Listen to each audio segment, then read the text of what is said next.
Halo teman-teman, apa kabar? Assalamualaikum warahmatullahi wabarakatuh. Senang sekali kita bisa bersua dan berdiskusi secara virtual yang akan membahas kajian sangat menarik tentang sejarah digital. Mengapa kita perlu mempelajari sejarah digital? Yang paling utama adalah karena memang saat ini kita hidup di era digital. Yang menjadi pertanyaan adalah, apa itu digital?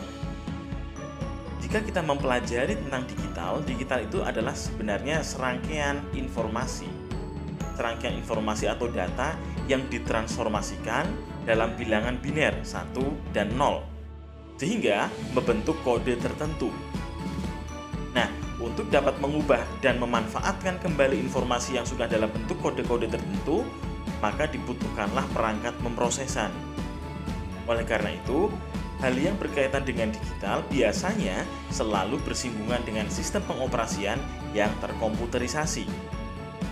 Sehingga, media dalam bentuk digital adalah tentang bagaimana mentransformasikan informasi yang kita lihat secara kualitatif ke dalam bentuk kode-kode tertentu, di mana kode-kode ini akan ditransformasi kembali dan diterjemahkan, diolah melalui aplikasi tertentu dan ditampilkan dalam bentuk yang lainnya. Nah, inilah yang kemudian disebut sebagai digital. Pertanyaan selanjutnya yang perlu kita bahas adalah mengapa perlu informasi digital. Namun, sebelum kita membahas tentang informasi digital, kita perlu melihat bahwa kita sudah mengalami beberapa fase kehidupan masyarakat. Yang pertama adalah masyarakat berburu dan meramu, yang kedua adalah masyarakat agraris, yang ketiga masyarakat industri, dan saat ini kita masuk dalam masyarakat informasi. Di dalam masyarakat informasi itu menjadi kebutuhan pokok masyarakat. Karena informasi sudah menjadi kebutuhan pokok masyarakat, maka informasi itu perlu lebih banyak disebarluaskan. Jangkauan informasi perlu disebarluaskan. Kualitasnya perlu diperkaya. Kuantitasnya juga perlu diperluas. Nah, sehingga di sini perlu ada satu transformasi informasi menjadi digital. Dengan menjadi digital, membuat informasi itu memiliki jangkauan yang lebih luas dan kandungan yang lebih kaya. Namun demikian, kita memerlukan satu perangkat tertentu, yakni dalam bentuk teknologi informasi dan teknologi digital yang juga mengolah informasi-informasi digital tersebut. Sehingga, kebutuhan akan informasi beriringan pula dengan kebutuhan tentang teknologi digital. Inilah yang menyebabkan mengapa mata kuliah tentang teknologi informasi dan komunikasi itu menjadi penting pada saat ini. Nah, di bidang kesejarahan, kita mengenal ada kajian baru yang disebut sebagai sejarah digital. Apa itu sejarah digital? Sejarah digital merupakan bidang dan kajian interdisiplin yang memadukan aspek digital dalam bidang kesejarahan sehingga memunculkan perspektif, konsep, dan pendekatan baru dalam memahami realitas masyarakat. Selanjutnya, apa saja lingkup dari sejarah digital? Setidaknya kita bisa melihat sejarah digital melingkupi 3 aspek. Yang pertama adalah bagaimana pemanfaatan sumber digital dalam penelitian dan sejarah. Di sini kita bisa melihat ada 2 sumber yang terkait dengan sumber sejarah digital. Yang pertama adalah sumber-sumber yang sifatnya organik. Ini adalah arsip atau jejak digital yang memang sedari awal berbentuk digital. Kemudian yang kedua adalah sumber transformatif. Sumber transformatif ini adalah bagaimana proses digitalisasi, di mana sumber yang semula adalah sumber analog atau sumber yang tercetak atau sumber konvensional, kemudian ditransformasi menjadi sumber digital. Nah, sehingga kita bisa melihat yang pertama adalah tentang bagaimana pemanfaatan sumber digital dalam penelitian dan sejarah. Kemudian lingkup yang kedua dari sejarah digital itu mencakup tentang bagaimana pemanfaatan teknologi dan metodologi digital dalam menggali, memverifikasi, menganalisis, dan memaknai informasi. Teknologi yang kita gunakan dalam sejarah digital adalah komputer, jaringan internet, dan juga perangkat lunak atau software tertentu.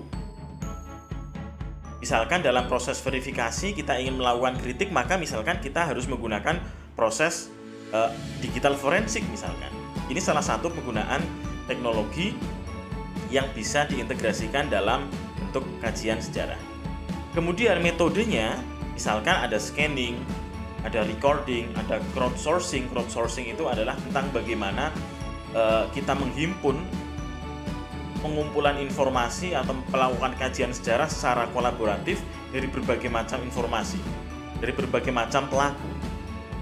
Kemudian ada data mining, ada bagaimana kita melakukan satu pola tertentu dari informasi yang tersebar luas di dalam internet.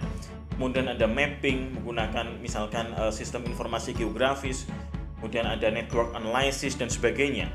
Sehingga ada begitu banyak kajian, ada begitu banyak metode teknologi yang bisa diaplikasikan dalam kajian kesejarahan. Sehingga yang kedua ini, lingkup sejarah digital adalah tentang pemanfaatan teknologi dan metodologi digital. Kemudian yang ketiga, sejarah digital juga melingkupi tentang bagaimana pemanfaatan media digital dalam merepresentasikan masa lalu dan menghasilkan historiografi. Di mana di sini yang biasanya dimunculkan adalah tentang media baru kesejarahan. Kemudian visualisasi data, ada peta interaktif, ada audio, ada video, arsip digital, augmented reality, virtual reality, dan sebagainya. Ini adalah contoh aplikasi dari sejarah digital tentang bagaimana proses merepresentasikan masa lalu. Sehingga kita bisa melihat sejarah digital secara umum setidaknya meliputi 3 hal. Pemanfaatan sumber digital, kemudian pemanfaatan teknologi dan metodologi digital, serta pemanfaatan media digital dalam merepresentasikan masa lalu.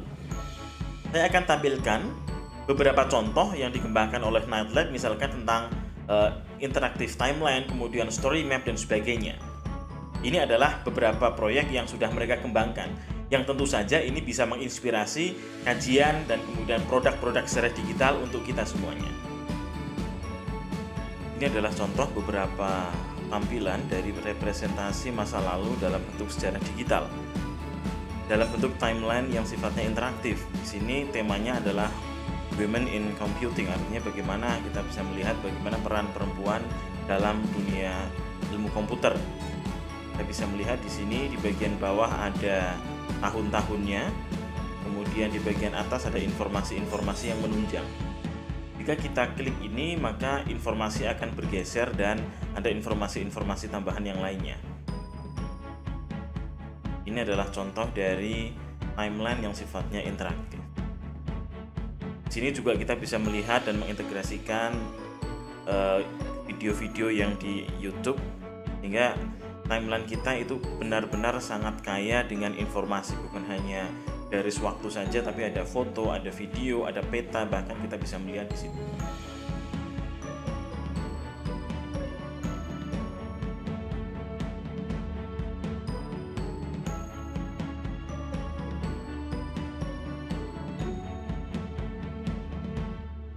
Contoh yang lain adalah story map. Di sini kita bisa melihat bagaimana peta digabungkan dengan informasi-informasi kesejarahan. Ini adalah contoh bagaimana ekspansi dari Amerika Serikat ke bagian barat. Dan kita klik, nah kita bisa melihat peta yang berisi juga informasi-informasi kesejarahan. Ini sangat interaktif.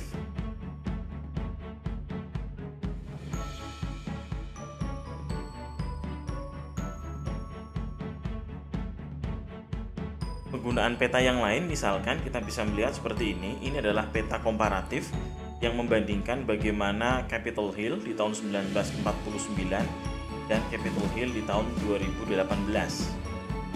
Jika kita geser, kita bisa melihat bagaimana sebelum dan bagaimana sesudah. Ternyata ada banyak perubahan.